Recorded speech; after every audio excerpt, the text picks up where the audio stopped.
¿Qué tranza, camaradas? Que andamos otra vez dando lata. Este es el primer video de una miniserie en la que vamos a profundizar en Bash, aprender a escribir scripts y entender las scripts que agarramos de la jungla. Pero antes de eso, pues me gusta hablar un poco de la historia, ¿no? Entonces vamos a hablar un poco de la historia del sistema operativo basado en Unix. No tanto de Bash en sí, pero del inicio de los sistemas operativos. Primero que nada, ¿qué es una shell, no? Bash es una shell, pero ¿qué es una shell? Una shell viene siendo una interfaz de línea de comando que nos sirve como abstracción para interactuar con la kernel o con el sistema. Pero a su vez, también es un lenguaje de programación. Es interpretado y se ejecuta a través de archivos conocidos como scripts. Se ejecutan de arriba hacia abajo. En los primeros inicios de los sistemas operativos, no el primero, pero de los primeros relevantes, salió Unix. Su primer lanzamiento fue en 1969, y esto salió de una colaboración entre Bell Labs, que era de Nokia, y AT&T.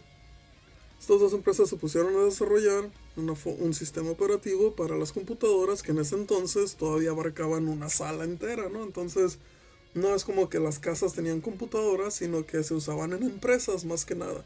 O ese era el giro que le querían dar, ¿no? Pero en ese entonces, pues, ni de chiste existía una interfaz gráfica. Entonces, el medio de interactuar con este sistema operativo era a través de una shell. Esta shell era la Bourne Shell, que era básicamente una de las primeras que tuvo mayor adopción. No era la única, pero sí una de las que tenían mayor adopción. La Bourne Shell, su primer lanzamiento fue en 1977 y fue escrito por Stephen Bourne. Este señor desarrolló la shell, que servía para interactuar con los sistemas Unix. El problema con todo esto es que pues eran de licencias de propietario. Entonces, en ese entonces, lo que estas compañías, para que su sistema despegara, lo que hicieron es que le dieron licencias de uso a las agencias del gobierno de Estados Unidos y a unas universidades, las universidades más prestigiosas de Estados Unidos, ¿no? Entre estas universidades estaba la Universidad de California en Berkeley, o conocida como la Universidad Berkeley. Cuando esta universidad agarró la licencia de uso para este sistema operativo, cuando esta universidad recibió las licencias de uso, pues empezaron a desarrollar sobre el sistema, a hacerle mejoras y hacer avances y otras mejoras al sistema. Lo modificaron tanto que pues básicamente era otro sistema ya, ¿no? Entonces le pusieron el nombre de BSD, o Berkeley Software Distribution. Y el primer lanzamiento de este sistema fue en 1978, ¿no? Pero aquí lo que pasó es que, como pasa con todas las licencias de propietario, tú no tienes control sobre esa licencia. Y cada que se le prende el foco a la empresa, pues le cambian el uso a la licencia, ¿no? Entonces llegó el momento que AT&T y Nokia dijeron: quiero hacer dinero de esto ya estuvo bien de prestar licencias, ahora las vamos a vender. Pero estas universidades dijeron: oye, pues hemos desarrollado tanto, hemos mejorado tanto el sistema, que no se me hace justo. Deberías de darme permiso de usarla. Y fueron a corte y estuvieron varios años peleando, etcétera, ¿no? Hasta que al final la universidad ganó y obtuvieron derechos de uso sobre BSD o BSD. Cuando pasó esto, la universidad dijo que no nos vuelve a pasar, ¿no? Entonces le pusieron una licencia permitiva a BSD. ¿Qué quiere decir? Que esa licencia te permitía agarrar el código y reutilizarlo, hacerle cambios, hacerle mejoras, distribuirlo y reutilizarlo, ¿no? Gracias a esto, la comunidad empezó a hacer forks de este sistema. Un fork es justamente eso, cuando agarras el código y lo redistribuyes, le haces mejoras, cambios, cosas así, lo distribuyes, ¿no? Unos de los forks más conocidos o más relevantes fueron los de FreeBSD, que salió en 1993, OpenBSD, que salió en 1995, y Darwin, que salió en el 2000. Ahora, estos forks siguen existentes hasta el día de hoy y son muy relevantes, ¿no? Pero son muy relevantes porque aportaron grandes mejoras al sistema. Mejoras que hasta el día de hoy nosotros seguimos usando y lo aplicamos en Linux también y son muy útiles, ¿no? Servidores por todo el mundo, etcétera. Entonces, algunas de esas mejoras interesantes son, por ejemplo, OpenBSD sacó el software llamado OpenSSH. Que el que no sabe, SSH es un sistema donde te puedes comunicar con servidores a través de la línea de comando o con otras computadoras, ¿no? Y el SSH original tenía ciertas vulnerabilidades de seguridad y cosas así. Entonces esta versión que sacó OpenBSD, que es una versión de SSH modificada, le pusieron OpenSSH, código abierto todo esto, y tiene unas mejoras de seguridad muy importantes. Que al día de hoy, si tú usas SSH en Linux, 98% de probabilidad estás usando OpenSSH. Aparte de esto y de muchas otras cosas, también hicieron DUAS, que nosotros usamos sudo, pero es sabido que sudo tiene ciertas vulnerabilidades de seguridad que si no está bien configurado podría comprometer el sistema o algo así, ¿no? Entonces OpenBSD sacó DUAS, que aparentemente es un sustituto a sudo que es más seguro. Yo en lo personal sigo usando sudo, bien configurado, pero esto es algo bueno que sacó OpenBSD también. Y pues no sé si sabían, pero Darwin es un fork que hizo la compañía de la empresa de Apple. Entonces todos los sistemas operativos de Apple como macOS, desde Macintosh hasta macOS X y iOS y todo lo que usa, todos los sistemas que usa Apple son con bases en Darwin.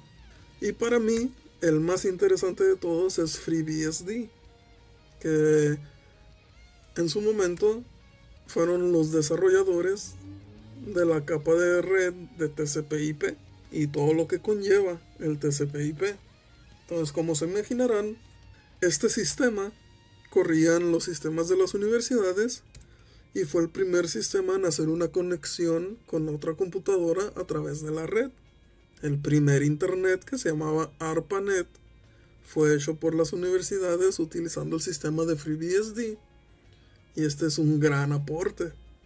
El internet, díganme quién no usa el internet hoy, que fuéramos sin el internet, ¿no? Pues se lo debemos a FreeBSD y sus desarrolladores. A lo mejor dirán, pero eso ya es bien viejo, ¿no? Es muy relevante, pero es muy viejo. Pero no, hasta la fecha sigue siendo tan relevante que PlayStation 4, su sistema operativo, es base de FreeBSD. Al igual que el Nintendo Switch, el 1 y el 2 tenían base en el sistema operativo de FreeBSD. Entonces sigue siendo muy relevante todo esto, ¿no? Pero muy bonito BSD y todo eso. ¿Qué tiene que ver con Linux, no? Vamos a hablar ahora de Linux. Contrario a que mucha gente piensa, Linux no es un fork de Unix, como sí lo es BSD. Y todos los relevantes de BSD son forks de Unix. Linux no es un fork de Unix. Linux lo que es un sistema escrito desde cero que es compatible totalmente con Unix. Es diferente. No es lo mismo copiar un código y hacerle modificaciones que escribir un código desde cero que sea compatible con Unix, ¿no? Entonces vamos a ver cómo fue que se dio Linux. Que en realidad, técnicamente, Linux es la pura kernel. Entonces el sistema que usamos nosotros se llama GNU Linux. Lo que usamos nosotros es todas las utilidades, todo el software del proyecto GNU encima de la kernel de Linux.